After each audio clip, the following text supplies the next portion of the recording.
So,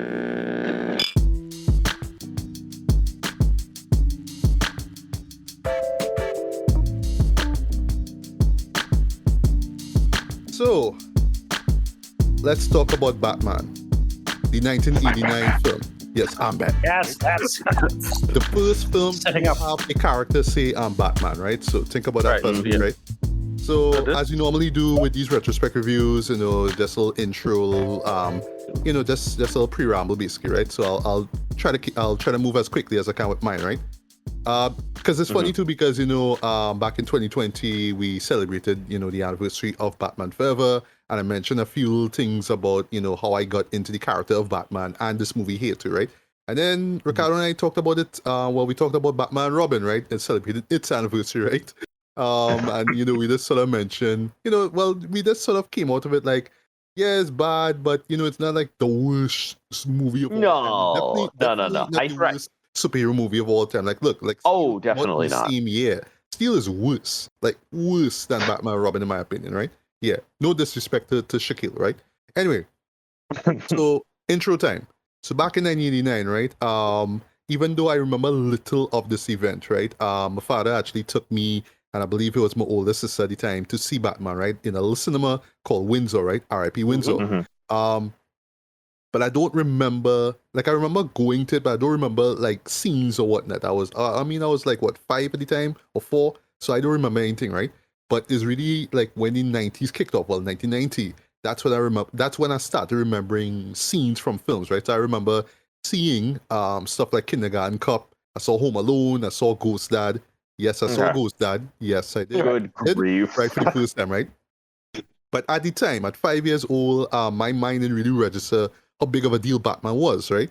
But then in the early 90s, I believe it was 91, 92, Channel 2, as in TTT, used to run the 60s Batman TV series on Friday evenings, right? About 5 to half 5. Correct. So Yes. I did. I actually have Correct that. is right. Correct is right. Yeah. So, Batman, right? And we love the power and the whack and all that kind of stuff, right?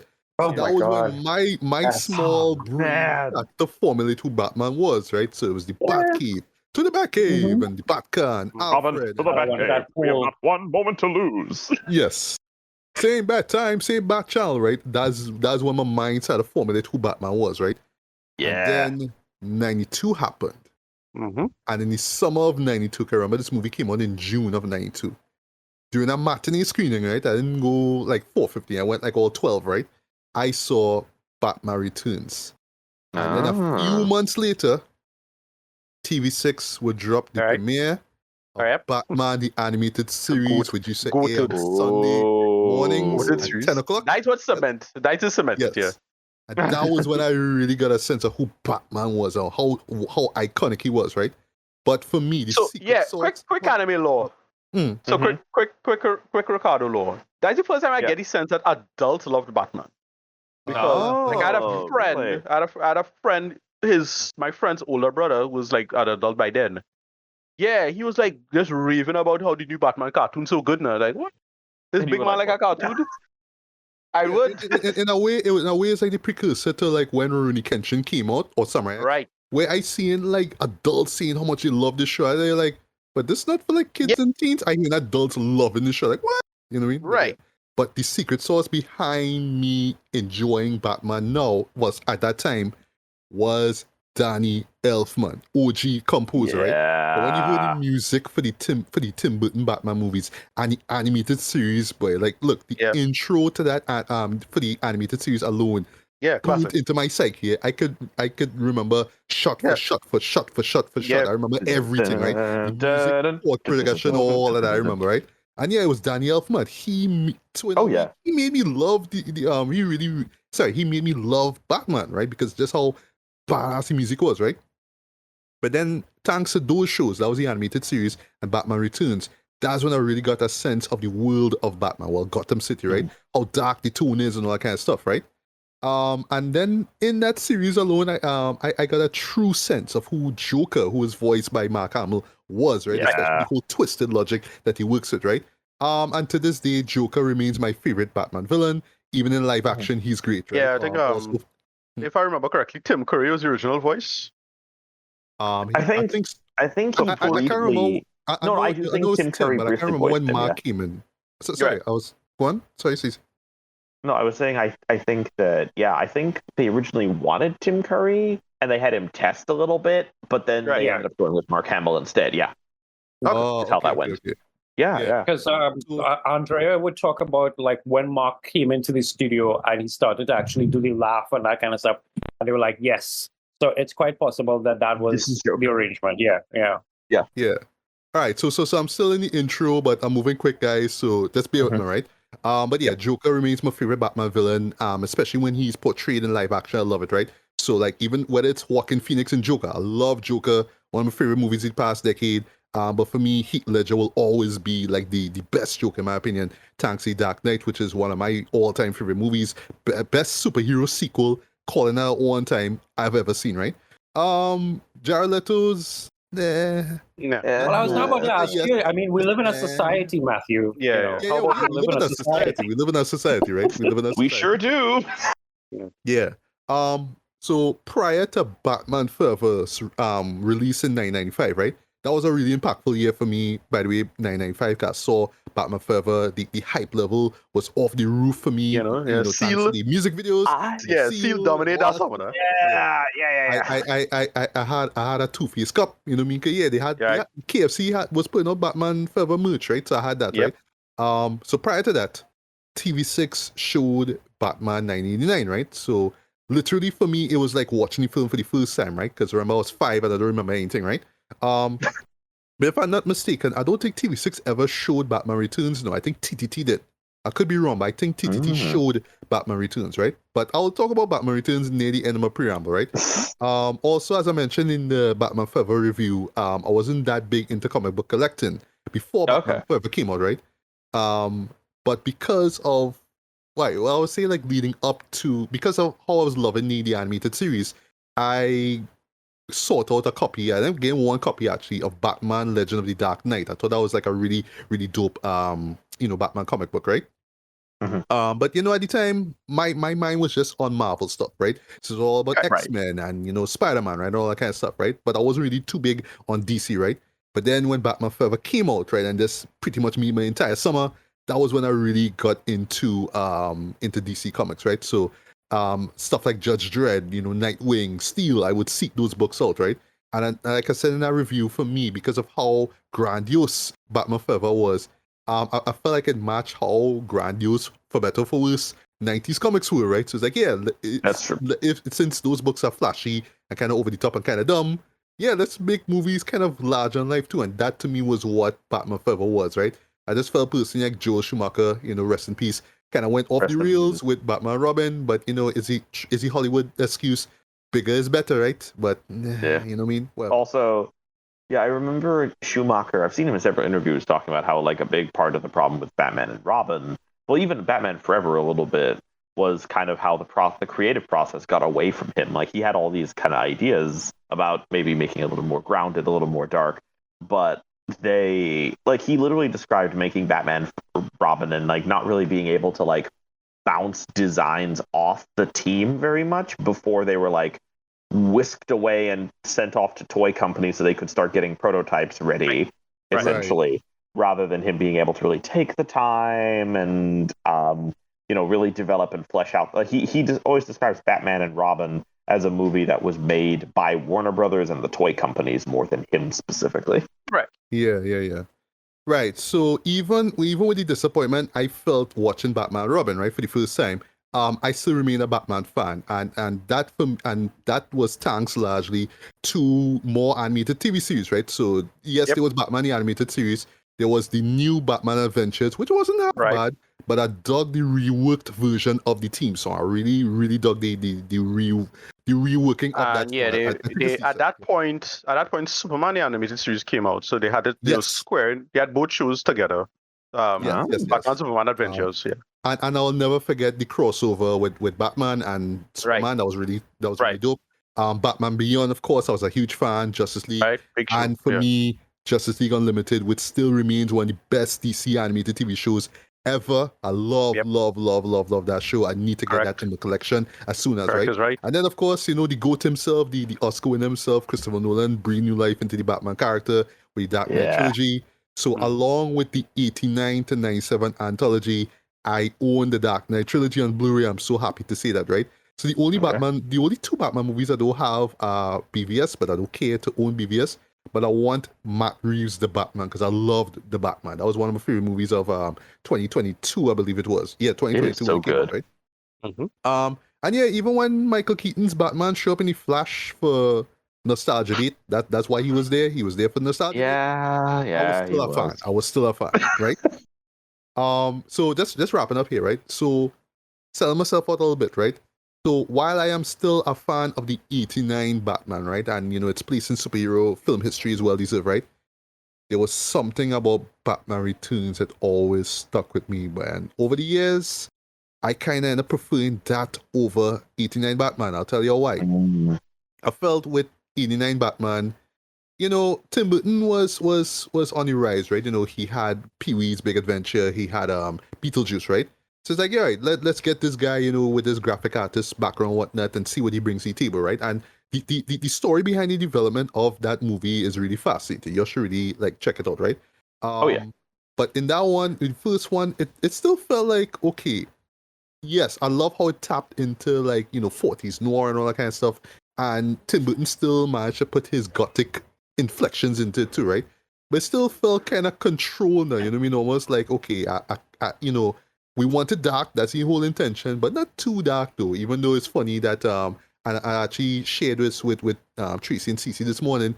Yeah, folks like Gene Siskel and Robert Ebert well, especially Robert Ebert was like, this is too dark and this is really not for kids and all that kind of stuff and whatever, right? Yeah.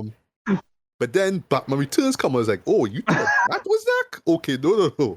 Batman Returns. Wow. Yeah. Look, Selena Kyle's transformation to Catwoman alone must be scared the shit out of kids, boy. But I love that scene. I love that scene so much. Especially that music. Whew, I love it, right? They got two great villains in the form of Catwoman and Penguin, right? And at the time, that was the first superhero movie I ever saw where we had two villains headlining the show, right? And I felt like it leaned away from that noir, but then it got into gothic and expressionist horror. And it was much bigger, more grandiose. I think, if I'm not mistaken, it was the most expensive movie made in 1992. But for me, why I love it so much, though, is that it just captured this dark, cold, gothic Christmas vibe now. And it really felt like the polar opposite of what Tim Burton did on Edward Scissorhands. It was like, oh, you're like Edward Scissorhands. Oh, guy with scissors. Yeah, he making snow. Look, he's snipping. Now, fuck all that. Now we're going to show Christopher Walken push a woman, through a window of a skyscraper, and she falls on her back, and she gets possessed by cats, and then she goes into an apartment and trashes it and become Batwoman. I mean, Catwoman. Oops. Yeah, that's the kind of shit I want to make, right? And for me, it still remains one of my all-time favorite anti-Christmas movies, right? I mean, number one, of course, is Die Hard, right? But I don't know, as a Christmas themed Batman movie, though, I think it was perfect, right? He really, Tim Burton really took a huge risk with that movie. He really, to me, I felt like he stayed true to his vision. He had more creative control. It really did feel like a Tim Burton movie and not like a studio film per se, right? But yeah, I can understand why Warner Brothers like, oh, it's so dark and you can't sell Penguin toys because in the movie Penguin bit the guy. God, no. Oh. There's this, there's that. You have Batman Forever, right? And also there's that scene in the movie where he makes the lube joke. There's that because like he's trying to seduce Catwoman and he's he pulls out the two bottles and goes scented or unscented. Yeah. No one is selling Penguin toys.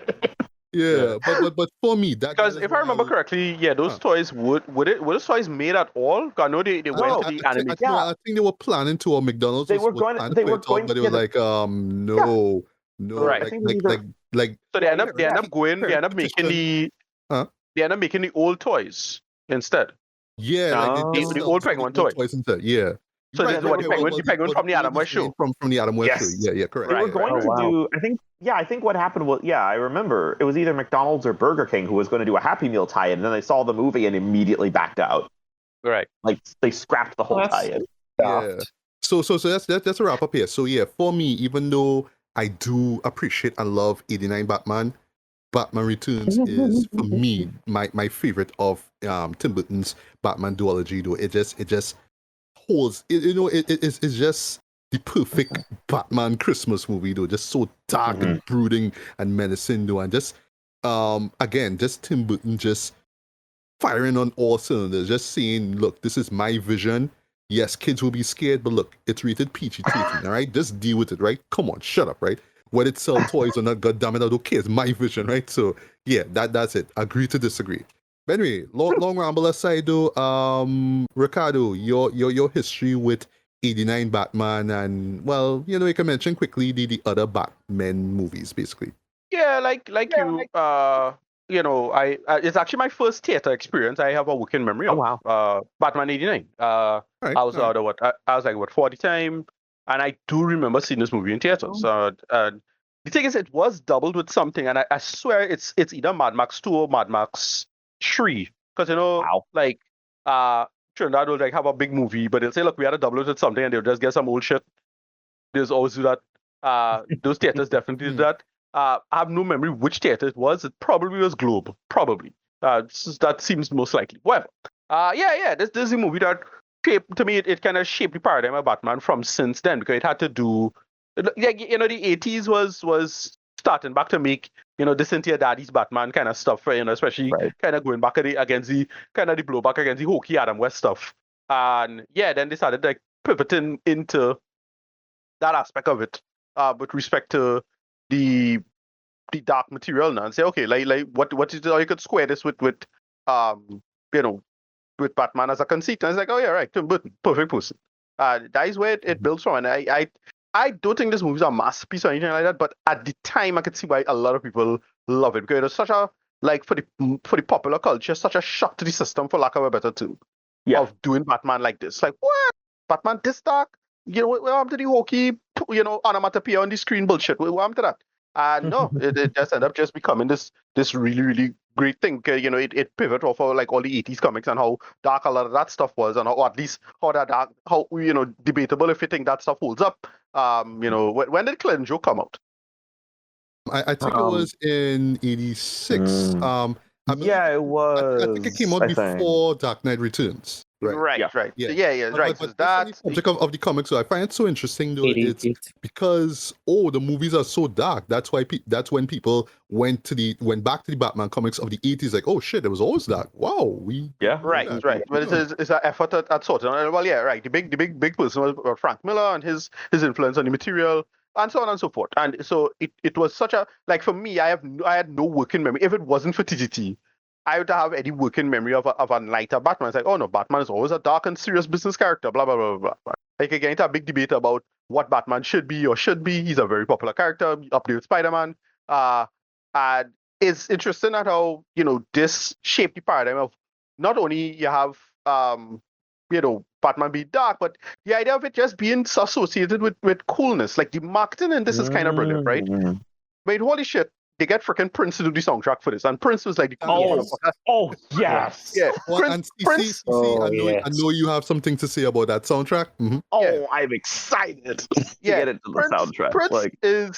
Prince is still to this day one of the coolest people ever. But back then, he was like, by far, to borrow from somebody, was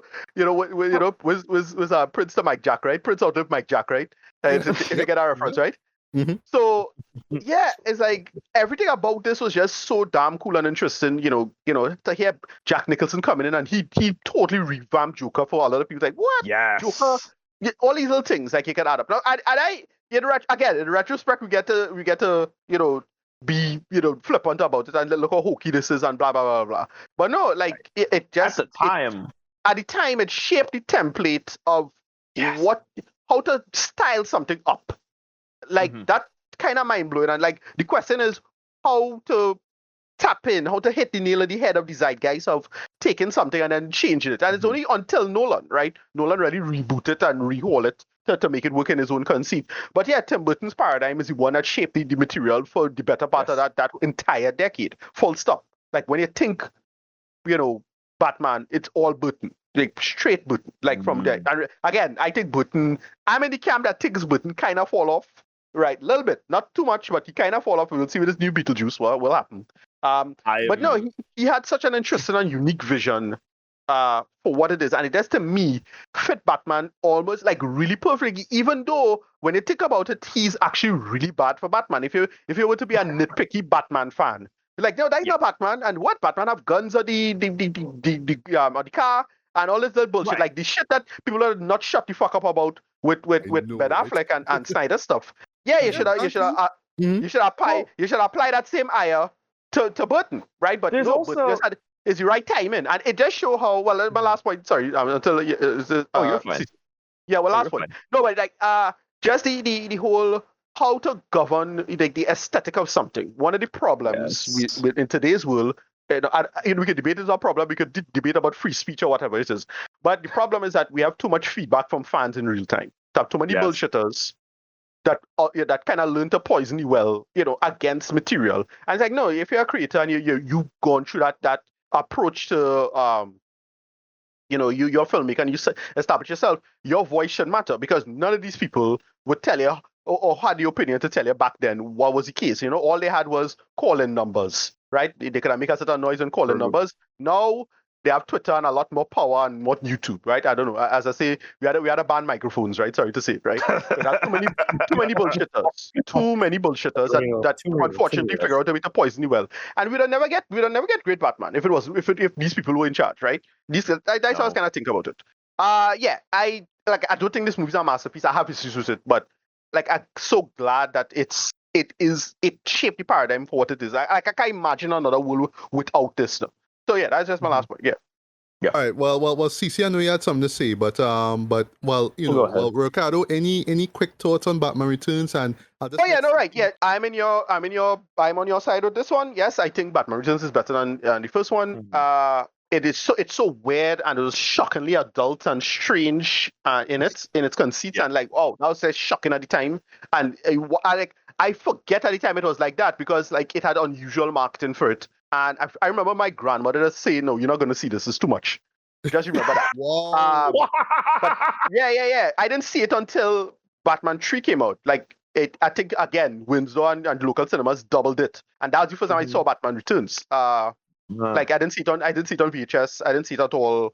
We didn't have cable or anything like that. Cable came around that time. But I remember seeing it in theaters for the first time. I was like, oh, right, this is the first time I see Batman Returns. Was in 95. I didn't see it when it came out. But I knew it had all this extra shit around. My cousin saw it. I remember, he was talking about how great it was. I just never got a chance to see it. Better movie. We talked about Batman Forever and how influential it is, have its problems. It's unusual, again, not as weird as Tree or not as adult, but very horny as well. I mean, seriously, a damn horny movie, but whatever. And then 4 is 4. Again, I've dialed back on 4. I don't remember hating it as much as other people, but it's one of those things that to me it's the internet media hate kind of thing. Media hate a lot more than it should. It's one of those. And then, to me with Nolan, it set a new paradigm, and the rest was history. Regardless of how you feel about his films, in my opinion, the first 2 are great. Third one don't really work all that well, but Heath Ledger passed, so we don't know the what if scenario of that scenario. But that is about it. And then, of course, the animated stuff for Kevin Conroy is still the GOAT in my opinion. So yeah. Right. So, R.I.P. Kevin Conroy. Right. R.I.P. to a real one. Yeah. Yeah. So Tracy, we haven't forgotten you, right? We haven't forgotten you, Dory. No, that's fine. Go through. Oh no, I would be prepared to let. The only thing I had been going to say is that because Ricardo was talking about controversial moments, I was remembering that there's a very particular writing decision involving the Joker and Batman's origin story that I feel like is still controversial. Right. About 89, and I was thinking about that and be like, oh yeah, that's wild. But no, I'm more than happy to let Tracy go first. Okay, well, all right. Well, Tracy, take it away. Your history with 89 Batman, and you can mention Batman Returns and the other films if you want to. I don't know how many people actually remember this, but it is stuck in my brain, so it is this. This is not no joking matter. Everybody come together, Batman. And that is my, for want of a better way of putting it, my intro into this, because I was not in the cinemas to see Batman 89 when it came out. I do remember some Calypsonian. I have no idea who it was. I remember TTT showing it, and it's just he was in a Batman costume, because back in the day, you used to have things like people dressed up as Batman and be on cars and go to schools and drive around neighborhoods. My 5-year-old party was a Batman party. Batman was huge. Wow. When I was 5 years old, I had a Batman party. It had a Batman cake and a Batman pianata, and I get to run around as Batman as 5 years old. Everybody was fucking Batman. Awesomeness. Yeah. I mean, I really miss that. I really miss that. But anyhow, so it had that Calypso in it, and it was a music video, and it had a bunch of bats flying all over the place, and the Aaron costume. But there is that. I like you, Sir Bailey, I was into the whole TTT 60s Batman. I really wanted that pole. Because like that was the greatest thing. You go to school and the school had, the pillars, and you're trying to slide down the pillars because why not? And then they showed 89 Batman on TV. I will go with you guys and say it was probably TTT who showed it. I have a special love for AVM because you see now that it's coming down to Java summer time, AVM used to hit you with a whole bunch of Star Wars and Superman and Batman and Ghostbusters and all kind of stuff because they know you had kids home, so they used to hit you with all that kind of stuff. But I think it really was TTT. And I remember seeing it. I remember seeing this film and being like, this is great. This is legitimately great. My love for Batman is, it's one of those things that it stays with me to this day. It is one of those things that I still, like, I dream about what it would be like if I was actually writing for Batman and all that kind of stuff like that, because I grew up in the house of DC. So like, unlike you guys where, like, you got a whole bunch of Marvel comics, I came into Marvel much later. I talk about like well later. I came into Marvel because of X-Men, the animated series, and Spider-Man, the animated series. Well, for me it was Spider-Man. For me, it was Spider-Man and the Amazing Friends. TTT used to show that too. Yep. Yes. I used to run home from communion class. Straight up fly, like second communion class done. Run home and then make sure I just run. I used to just reach just in time for Spider-Man and the Amazing Friends to start. That was sure to get me to Spider-Man. There's something about hearing those first intro. Dun, dun, dun, dun, listen.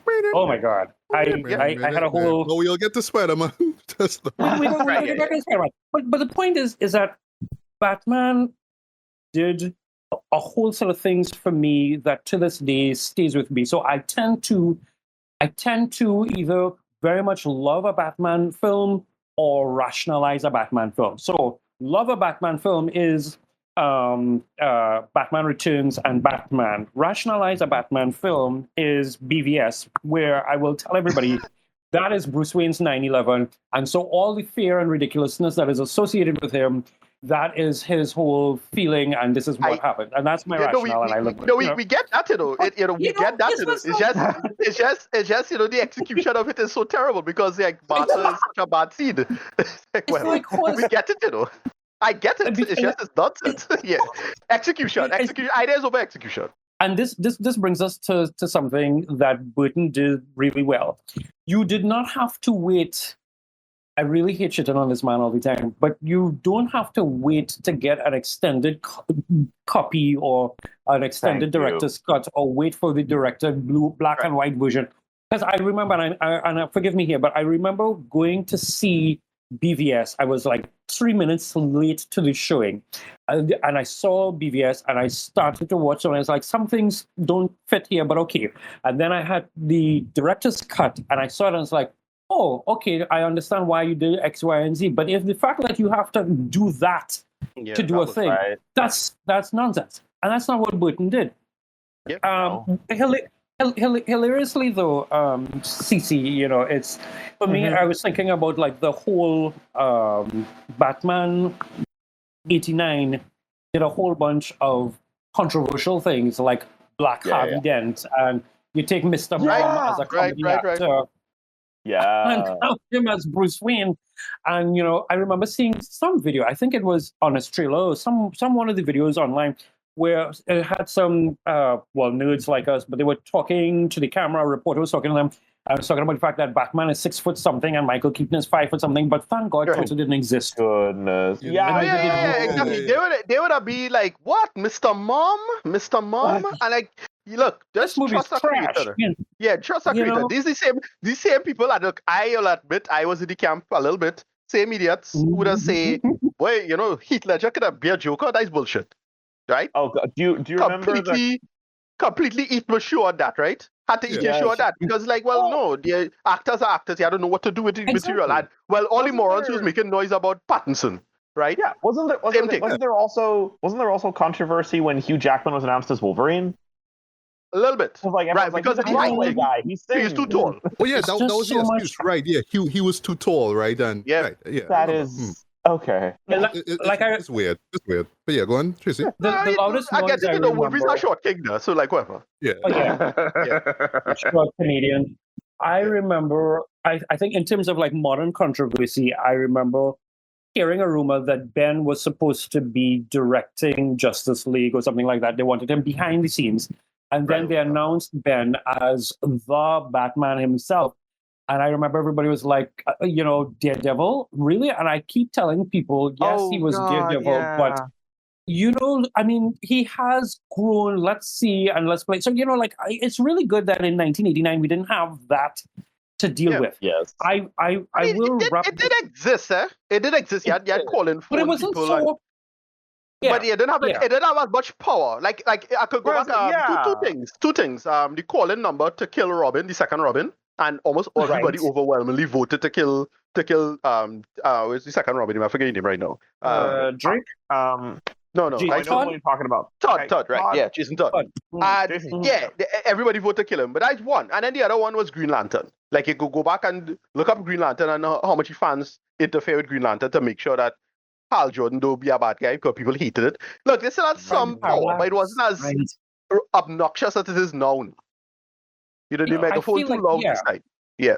Yeah, I'm going to go with you on that one. I will wrap up by saying, in terms of Batman in general, rest in peace, Kevin Conroy, because what Kevin Conroy did for the animation, and also rest in peace, because I think she's no longer with us a good while now, Shirley Walker. Because I have Shirley Walker's music for Batman, the animated series, because she takes Danny Elfman's score and she incorporates it. There is an actual track that she has at the end of the CD called Music of the Bat, and she breaks down on a piano how it sounds, how you can do this, if you want to add a riff to it, how you would play, and even the way how she did Batgirl's introduction in terms of the music for that. It was absolutely brilliant. Personally, yes, Batman Returns, I feel like something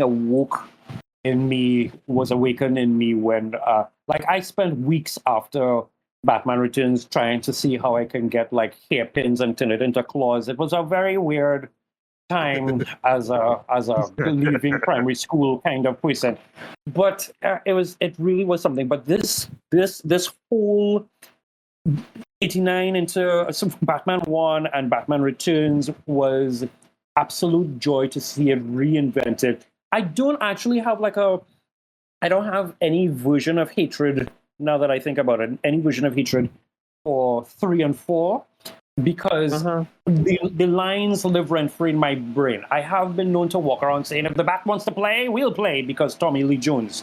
You have the madness of Tommy Lee Jones. I always crack up because there's a story about how Jim and Tommy wasn't, getting out. They didn't like each other. No. And I always find that to be real funny. Like, that just adds to the thing. And even up to today, funny enough, I was thinking about Nolan telling Anthony, I want you to prepare. I want you to get physically fit, because what we're going to do, I want you to do your own stunts, and her being that version of Catwoman. There was something to that I actually quite enjoyed. I mean, I will always go back to Michelle Pfeiffer, but still. So yeah, that for me, between the Calypso and the Batman driving into schools, leading up into the actual films itself and watching it over and over and over again, I really do have love, and I do have a lot of respect for Tim Burton. So whenever I hear Tim Burton is involved in something, you have some directors, you'd be like, oh, he's doing that again, or she's doing that again, and you kind of just bleh. But where Tim Burton is concerned, you always want to say, let me see what he's doing. So like when he came back to do Wednesday, I was like, okay, good. Tim is involved in this project, and the two writers who was involved in Smallville, by all means, let me hear what is going on. So I think he's somebody who could have easily get the job for Adam Sandler back in the 90s, right? Those Adam Sandler remakes. He could have easily gotten that job over Sonnenfeld. But I like Sonnenfeld stuff anyway. Like he has a nice aesthetic. Like it would have been fascinating to hear what Tim Burton would have done with Men in Black, for example, or something like that. These little things like there's that same vibe, that same kind of vibe aesthetic. I don't know what to call it. It's kind of black hot topic-y kind of thing that's going on with them. I'm not sure, right? But yeah, it's that, right? Okay, so last but not least, CC. Batman the character, Batman 89, Batman Returns, and Prince. Go. Oh, yeah. Okay. Batman, one of those pop culture phenomenons I've always kind of existed on the fringe of because I am not the biggest fan. My heart is always for... I've always been DC. Solidarity there, Tracy. I've always been a big DC person more than Marvel. I have never quite clicked with the Batman fandom as a whole. I think it's because we disagree on a lot of foundational text. I haven't really read much in the way of Batman comics because disinterest. I love the 60s show, and the 60s movie was actually my first Batman movie I ever watched, like ever. Nice. That's I have a big. What's so funny about that movie, CC, is that it's only thanks to pop culture that there's a scene with shark repellent, and that's what I thought. Oh, that movie's like, that actually. Shit. Imagine watching that movie with no context for Batman, and then you just get to that scene, and it's Robin, hand me down the shark repellent bat spray. Yeah, that movie is like when I was a kid, I think I just genuinely loved that movie. But then as an adult, it's one of the funniest films I've ever seen. But when I kind of started exploring Batman proper, and I feel like the thing that's very important for me is, and this is me outing myself as an actual infant. I came of age in a firmly post-Dark Knight world.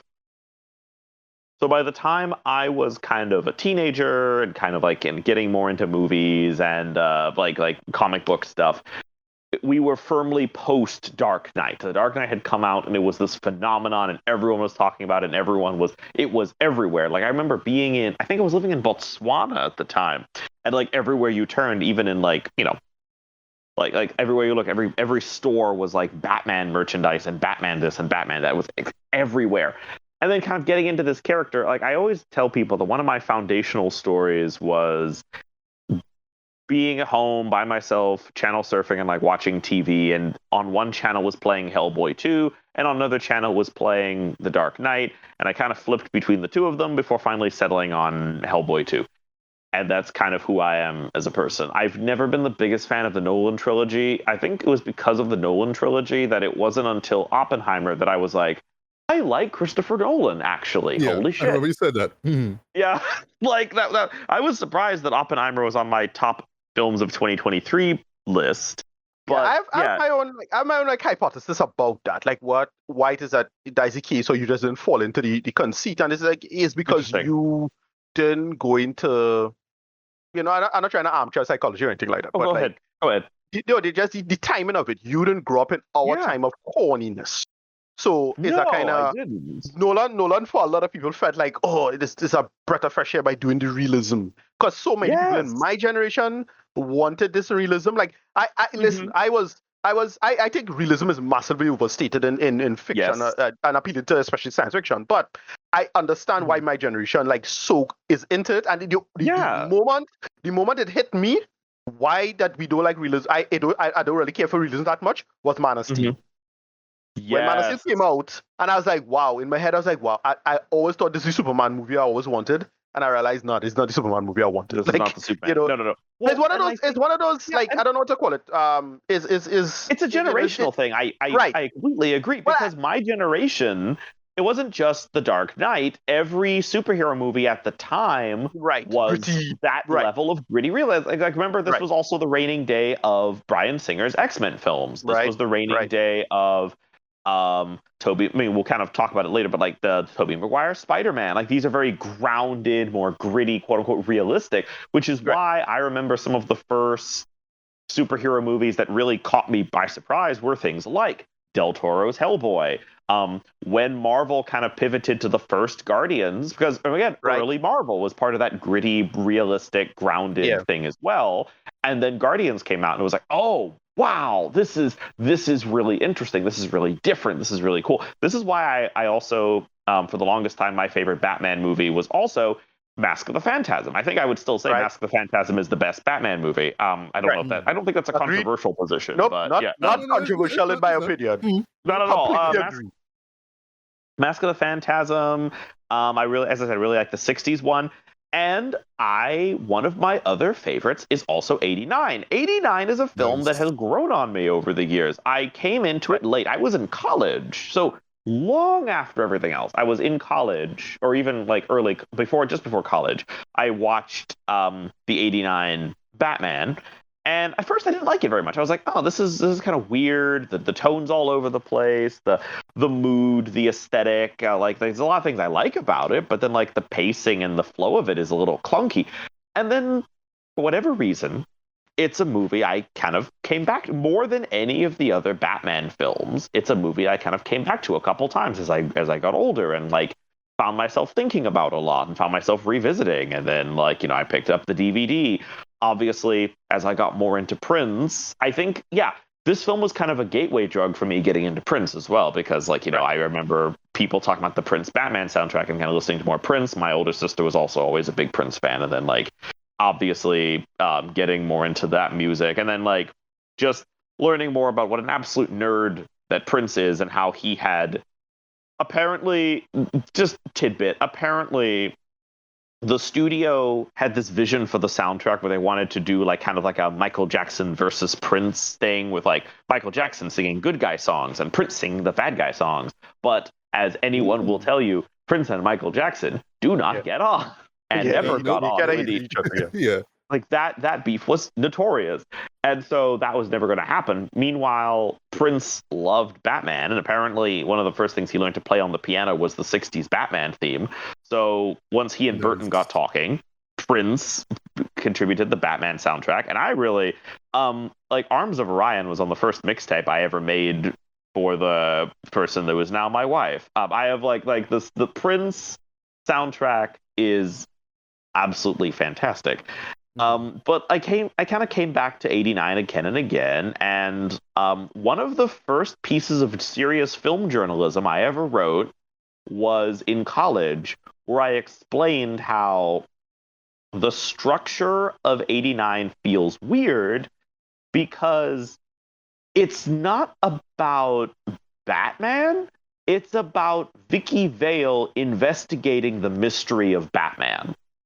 That's one of the reasons why the film feels a little atypical at times, because it flows a lot more like Jane Eyre, for lack of a better comparison. It's a gothic. That's actually a really good comparison. Yeah. Yeah, it's a gothic romance story. It's about this woman who's investigating this mysterious man. Like, instead of having like a mad wife in the attic, he dresses up as a bat and fights crime. Like, that's the mystery that the film is building towards. And like, this was like, it's and as someone who's always loved the gothic and loved gothic romance, there's a lot about, like, I think about the scene when, like, Bruce Wayne and Vicky Vale are trying to be intimate, and then like it doesn't quite work out, and then she wakes up by herself and he's like hanging upside down. Like they're like all these little moments of like, this is a very odd gothic romance, especially since, and at the time, talking about like getting really into plot structure and writing about plot and character and like how plot flows, and talking about like the reason this film feels weird is that it's using a plot structure that's not really popular in film specifically. Like, this is a movie that has more in common structurally with Crimson Peak than it does with other superhero movies, which is what makes it so interesting. And then you also get into, like, obviously the aesthetics, the style, a lot of the decisions that Tim Burton makes that actually add dramatic. Like I don't know if this is still a controversy that people care about, but like I think that the decision he makes surrounding the Joker makes sense for this film as kind of a standalone. I don't hate this call at all. I was always in the camp of saying, like, I can understand for like, you know, for brevity, it makes some sense. Okay, we're gonna isolate it for one conceit, right? Right. We got to emphasize is Joker, Joker, you know, you do some bullshit like that. If for like from a movie standpoint, I get it, but it was never like that bad of a call. Like, you know, it's up there with Wolverine and Sabretooth being brothers. Like, yeah, right. Why they should be brothers? Like that makes sense, right? That makes a lot of sense. Yeah. But like this being, and it's always weird, especially since it's one. But there's a lot of things I appreciate about it from a creative standpoint, a filmmaking standpoint. I do. This is going to be unpopular. I do like it a little better than the second one. Like I like the second film a lot, but I also feel like I respect it more than I like it, if that makes sense. Like there's a lot, like there's a lot about it that I'm like, this is insane. This is the kind of I never want to work in this town again movie. You know, like yeah. There's so much about the second film that I'm like, the fact that you kind of decided to torpedo your career and this franchise like this is kind of amazing, and I'm okay with that. Like, I respect that a lot, but I feel like I have a much more personal connection to 89. So for me, up there with The Batman, which I really love because it's actually the first time I got to see a Batman detective story, which I really wanted. Like, hearing everyone say, Batman's the world's greatest detective, and I'm being like, I haven't seen a single movie that actually showed me that. I haven't seen a single movie that actually showed the detective noir side of Batman. Yeah, but you get more of a Batman the fighter, you know, like Batman, like someone the martial artist, but not the detective, really. You know? Right, Batman the Marine. Someone described the Nolan films a little bit. Yeah.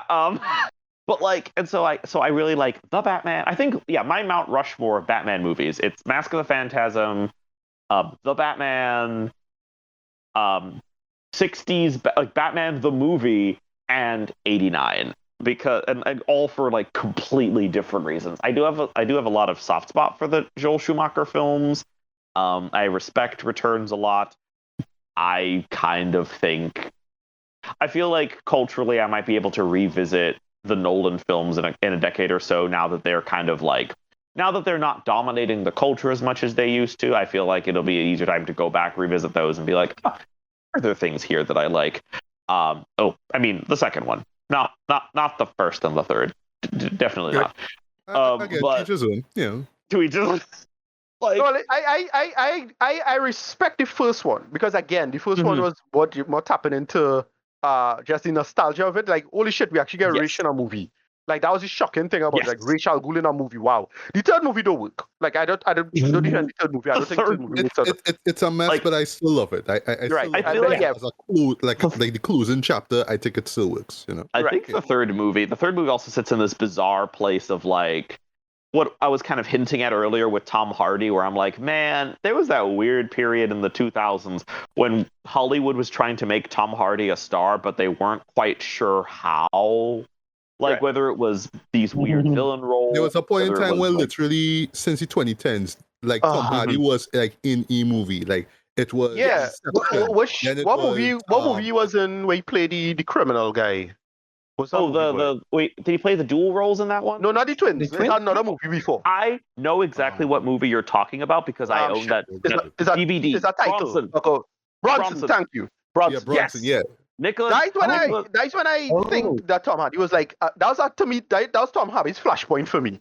That was his call. Yeah, that was his like. Here I am. I'm Tom Hardy. Sorry to say it. For a hot minute I used to be hated on Tom Hardy. You know why? You know why? Because boy, I was like, holy shit, how to play a character that's not fucking Captain Picard, whatever. But yeah, no, he's a person who I eventually, it's like, oh no, this dude is actually a really good actor, and you know, he's aged into a fine actor, right? Like, because between Bronson and the one with the car, where he's just driving the car, Locke, right?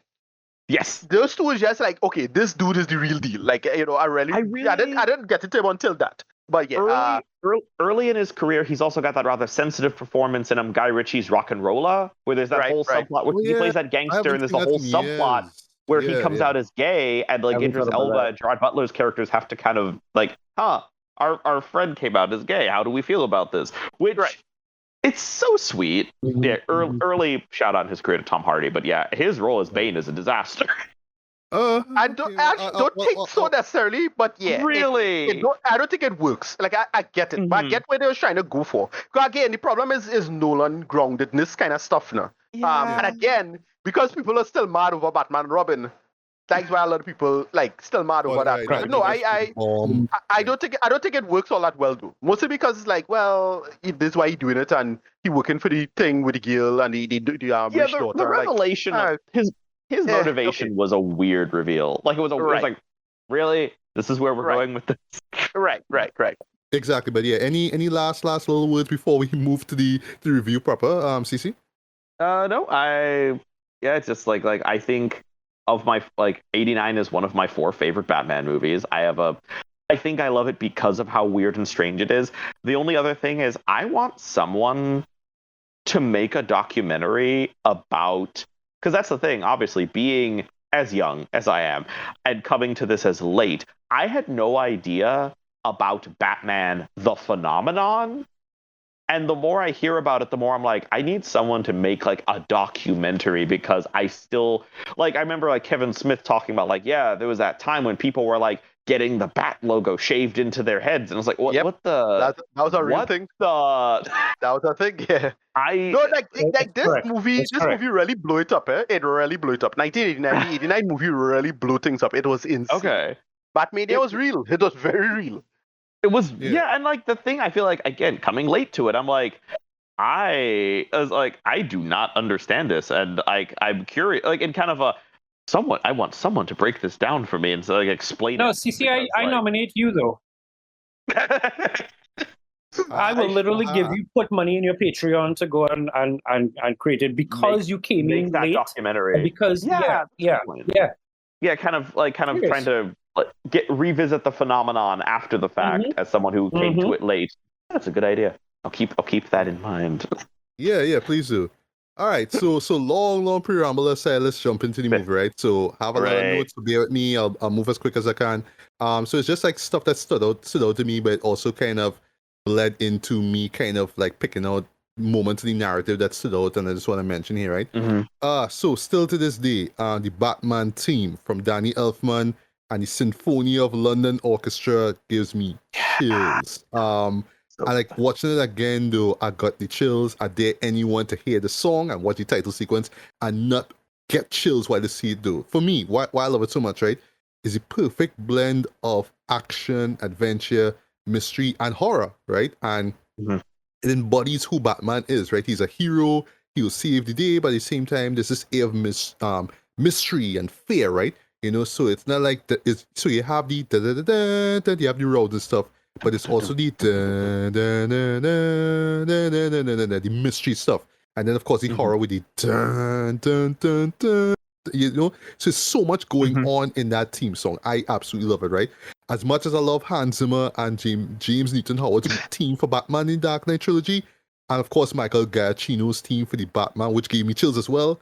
Neither of them hit as hard as Danny Elfman's. Agree to disagree, guys? No, no contest. I still think Danny Elfman has made the best Batman score that we've gotten so far, easily. Like no contest, hands down. It's just like agreed. Right, exactly. Right. I think we often forget that Danny Elfman, like, I feel it's because he kind of became known as like Tim Burton's go-to guy, but we forget that Danny Elfman is actually a really interesting composer and musician in general. Like, this is the man who started off as like the front man for Oingo Boingo. Like, can we not forget that? Like, this man is musically really intelligent and really complex, and like is really good at what he does musically. Yes, indeed. The aesthetic of Gotham City, right? For me is excellent though, right? And you know, like back then people were praising the art design, and watching it today, I was amazed at how great it looks, right? It's just such a massive set though that Gotham City is, right? I love that it has this mix of like noirish early 40s style, you know what I mean? So it's harkening back to the Detective Comics, of course. And it has that late 80s vibe to it as well, too. Also, fun fact, the first song that you hear after the Batman theme is The Future from Prince's Batman. I was like, oh, okay, that's cool. I like that, right? Also, the color palette, like just how it looks, right? The muted brown, the greys, and that kind of stuff, right? And it's how, but even though like the Nolan trilogy and Matt Reeves incorporate a more realistic look to it, right? And then, well, Joel Schumacher went neon and bright color and all that kind of stuff, right? For some reason, this version of Gotham City works though, like, and it still remains the definitive depiction of that city though. There's that mix of old and new, you know what I mean? It really works, right? The opening sequence is simple and it's very effective in terms of like basically just showing just how messed up Gotham is, right? So it's just this couple and the child trying to get to the spot, but they have trouble getting a taxi. They walk down the street and the father gets robbed by these two guys, right? Well, actually the husband gets knocked out and robbed of his money, right? And you see Batman observing this from like a ceiling above, right? It's weird in retrospect that the silhouette, the actual shadow that you see of him is animated. Like if you look at it closely, it looks it looks animated, but like I'll look at it like the first few times, like, nah, this looking kind of jerky. This looks kind of unrealistic, right? But I think the reason why they did it that way is that they could get is for it to be stylized. So like when Batman walks away now, you see the cape kind of curve a little bit now, so it's meant to kind of like I guess they couldn't achieve it in live action, so they animated, right? So it's weird, but it works, right? And or also it's really done also to show the pointy ears of the bat suit. So I guess the idea is, is this character real? Like, is it a person or is it some kind of creature? Because with the animated stuff, you'd think it's some kind of weird creature from some horror film, right? That's the point. One smart thing they always do it with Batman is that Batman, they had to do this kind of Batman is Sasquatch kind of thing. Like, yes, Batman, the urban legend, right? And that every version of that, like, listen, don't tell anybody I see this, but this is the one part of Batman v Superman I actually liked. That was the action, which is the opening sequence where they introduce the Batman. That scene where he had the cop had the shotgun and he just see Batman in the corner and he's like, what the fuck is that? Like, it looked like a creature demon thing, but it's really from the perspective of the cop just freaking out and panicking, and the whole idea of eyewitness testimony not being reliable. This is why Batman plays on that psychology really well. Like every version of Batman does this. Every creator of Batman, I think, nailed this aspect. So that is that. Yeah. Well, and I think that part of going at, because as I said earlier, the film is structured like a mystery. It is so important in these early sequences that the audience have such a sense of like mystique surrounding Batman. So there's so much uncanny stuff. Some of it's accidental, some of it's on purpose. Like, his shadow is animated, so it doesn't quite move right, which, by the way, why did Tim Burton not make a Spawn movie? Why couldn't we live in that timeline? But no, like his shadow is animated. He's treated like this urban legend. There's that one journalist who does like a sketch of that looks like an animal. The fact that Michael Keaton's suit doesn't allow for the neck to turn, so he moves in this very uncanny way. What? Listen, we laugh at that. They even do it in the last Flash movie. But Keaton sell the hell out of that. It's so distinct. Sell the hell out of that. Like, it goofy as a goofy shit. But it works. Yeah. It works so well. And again, because the whole point is, this is the part of the film where we are trying to get the audience really invested in what is this strange creature, like this idea that Batman is almost inhuman, It's a specter on Gotham. Exactly. Like a specter, a ghost or something. So this is why I love that the subsequent scene now is just those two guys and they're talking about, you heard about this guy who got attacked by this Batman, like this bat, right? It's like, what are you talking about, man? Right. Just building on the urban legend stuff. And you see Batman himself sneaking up. I love that there's a shot where he slides down and his wings are up, and you just see this is backlight. You know what I mean? It looks great, right? So of course, Batman shows up to them, and they have a little fight and whatnot, right? One guy literally gets kicked through this locked door because they're trying to escape. And next guy, he gets caught by Batman, and you're thinking, he's going to throw him off the roof, right? And well, funny enough, Batman Begins did a version of that, right, where a guy got thrown off, but he didn't die. He just got his foot broken or something like that, right? But back to this one, this guy's like, "Don't kill me, man," and Batman's like, "I'm not gonna kill you. I want you to do a favor. I want you to tell all your friends about me." And the guy is like, "What are you?" And then we get the line of all lines. Every Batman. Although I can't remember for the life of me if Robert Pattinson said it in the Batman. I don't think he did. No, he said he's vengeance. Yeah, right, yeah. I'm vengeance. Right. I'm vengeance. And then, George Clooney half-assed with, "Hey, freeze, I'm Batman," right? You see, the point is, I know, Ricardo, you're not a fan of Christian Bale's gravelly voice, but you have to see it in that voice. So it's, "I'm Batman." But anyway, listen, love that sequence. We'll debate about that, Tim, because I find the gravelly voice is largely unnecessary. But whatever. I think. I loved it. I loved it in Batman Begins, right? But like, there's a moment like where Batman was interrogating that guy. Is like, swear to me. Like, swear to me. Like, well, and he's want to speak in he's want to do every conversation like that. Like in the end of the second film, he tried to dispose like big philosophy now. The city needs the blah blah blah. It's like, bro, I can't hear what you're saying. I think that's one of the things I really like about one of the things I really like about 89 is that when Michael Keaton is playing Batman, he speaks as little as possible. He does like a lot of motion, a lot of action. Like when Christian Bale's, you're right, Christopher Nolan, I have grown to love the man. He is a very verbose writer. His films have a lot of talking, and so his Batman is very talky. So and also I feel like when you compare the graveliness, like Christian Bale's is a lot more like this. But then meanwhile, Michael Keaton is more like this, and which helps. Go ahead. No, finish your sentence. Go on. Which helps because again, the thing about Michael Keaton's Batman is he doesn't need to tell you a lot. Like, I feel like the longest thing Michael Keaton's Batman ever says is the bit in Batman Returns where he's saying to Celine that, like, "Don't you see? We're the same." Like that whole like bit where he's trying to convince her, like, you're not a monster. He takes off the mask. Yeah, that part. In the film, right? Yeah. Right. Yeah, exactly. But like somehow you don't have mascara on somehow. His mascara, the amazing disappearing mascara. That's his pre-mascara era. Yeah. Well, that's why I respect, one of the reasons I respect the Batman, because the number of times that you see him without the mask on with the mascara still on, I'm like, you are brave people, and I love you. Yep. But yeah, no, the gravelly voice is very understated. It's there. It's like kind of deeper register, a little rough. I feel like for all the people in the audience who are like, "Ha, Mr. Mom," they're like, "Oh shit!" Like, yeah, there's definitely like it gets the job done, and it helps that like Michael Keaton's Batman, not his Bruce Wayne, but his Batman is very action driven. He doesn't say things, he does things. Even when he says things, he's saying them to be very almost utilitarian, right? Like he's getting to the point very quickly. Like, I want you to tell your friends about me. Like that whole type thing. Like, he man a few words. It's great. Yeah. Well, Tracy, you were about to say, I'll before I move on.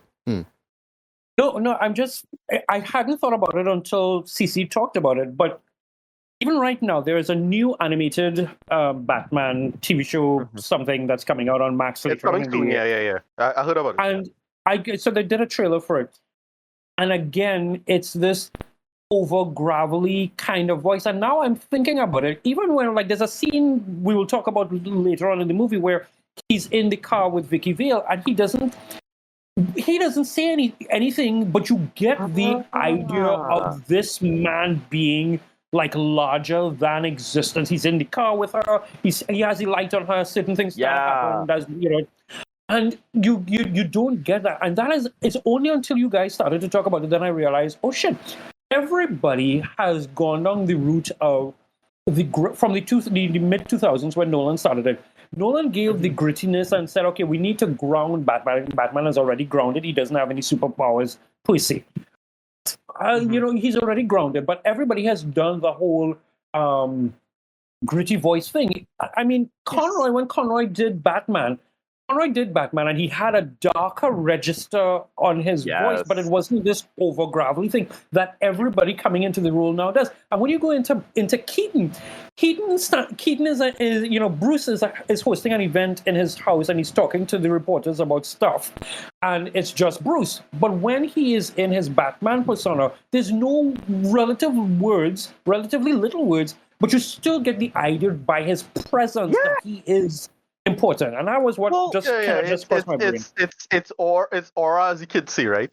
Just share presence. Mm-hmm. Yeah. All right. So what's interesting in retrospect though is how even though we see Batman in the opening sequence, we don't see Michael Keaton / Bruce Wayne's face, right? Mm-hmm. But we do see the face of Jack Napier, right? Who is second in command. Right. He's the number one guy to the mob boss, Carl Grissom, who is played by the legend himself, Jack Palance. City Slickers, if you know, you know. God, I love Jack Palance. Yeah, Jack Palance is the OG, right? And I always felt it was brave on Warner Brothers' part to give Jack Nicholson top villain, even though he plays the villain of that movie. I never saw that before at that time, right? Listen, that man are like the best agent ever because he make a ton of cash from this and following material. Other movies he not in, he make money from. God damn. Oh, wow, right. And of course, he was the star of what is, in my opinion, the greatest horror movie ever made, The Shining, from the OG, the GOD himself, Stanley Kubrick. So, yeah. And I mean, just facial-wise, though, it's perfect casting, right? But yeah, Jack was a bigger actor than Michael, so technically that makes sense, right? But it's similar to Batman Robin, where Arnold Schwarzenegger had top billing, even though George Clooney played Batman, right? I mean, George Clooney was in ER, he wasn't as big as Arnie, right? So that makes sense, right? Yeah. I can't believe I forgot. Dent, who's played by even Harvey Dent, who's played by Billy D. Williams, and Commissioner Gordon, played by Pat Hingle, they show up before Michael Keaton. Even Kim Basinger, show up before Michael Keaton, right? And this for me was my official introduction to Kim Basinger, right? She'll appear in films like The Getaway, which of course appealed to the original version from Sam Peckinpah. 8 Mile. She was Eminem's mom. But for me, I think the definitive role was when she was in LA Confidential. Great neo-noir film. Mm-hmm. Oh, yeah. I haven't seen that in a long while, though. I really need to rewatch that. Also, she was in 50 Shades Darker for reasons. I know the guy actually saw it in cinema for reasons. I'll tell you why. Wow. Because they said darker. So I went into this movie. I was like, all right, it's gonna be darker. I was like, nope, it wasn't, right? But thank God I ended up watching John Wick Chapter 2 right afterwards. So I was like, all right, yeah. So let's wash off. Oh boy, Shades Darker. That's some whiplash right there. It's like 50 Shades Darker to John Wick 2. John Wick Chapter 2, I mean, come on, right? But anyway, Kim plays Vicky Vale, right? And I'll call her the first Bat Girl, right? So what I mean, right? So like a Bond girl. Right. You only see in one movie, and that's it, right? Yeah, they mention her as Bruce's ex in Batman Returns, but there's always got a bat body. Like they'll have a body every day. They'll have some girl. Like recently, freaking the Superman show had this Silver Saint Cloud in it, and she thick as hell. Like they'll always get a bat body. Like and it's a classic one from the comics. Classic for every movie. Exactly. It's a Bruce Wayne body, really. Right, and not even Batgirl, who was played by Alicia Silverstone, Batman and Robin Return. Like, no Batgirl ever come back, right? Still to this day, I don't understand why Nicole Kidman didn't show up in Batman Robin Dread, because at the end this is my gross, because I don't know who is that random supermodel that you... What is going there? They got Elle Macpherson to play Bruce. Right. Friends like, who are you? Right. Where's Nicole Kidman? Who are you? They had a piece. She had caught with Tom Cruise at this point. They had a piece. Oh yeah. That was before they did Eyes Wide Shut, right? So yeah, that's true. Anyway, so Vicky's a photojournalist, and just like Chase Meridian, she's intrigued by bats, right? Well, a Batman, right? So she just there basically to find out what's going on, right? Also, Alfred shows up before Michael Keaton, right? And for me, I have mad respect for Michael Caine, Jeremy Irons, and Andy Serkis, but Michael Gough, R.I.P., still remains the Alfred Pennyworth, right? I forgot who played him in Gotham TV series, and I never watched the Pennyworth series at all because I didn't care for it. But yeah, Michael Gough, he's so great, right? Even when Val Kilmer and George Clooney played Batman, Michael was still there as Alfred. I love it. Yeah. Well, I feel like we forget that Michael Gough got his start in the 60s as one of the regular collaborators for Hammer. He's in the Hammer Dracula opposite Peter Cushing and Christopher Lee. Mm-hmm. He's one of the main actors in that movie. He is a veteran. Also, him being in this movie is Tim Burton being nerdy as hell, because we know that Burton is a Hammer fan, but he doesn't have to keep littering his movies with Hammer actors like this. But Michael Gough is the GOAT. Michael Gough is absolutely the GOAT. Exactly. So 18 minutes into the film, I counted it.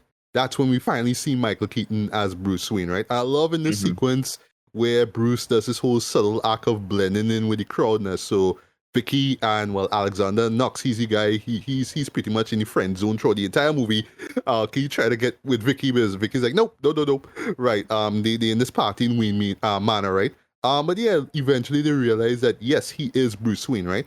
I love that it plays with the audience's perception of the Batman we saw earlier, right? So it's like, is this guy Batman? Like Michael Keaton, this guy is Batman, right? Like Mr. Mom, again, is he Batman, right?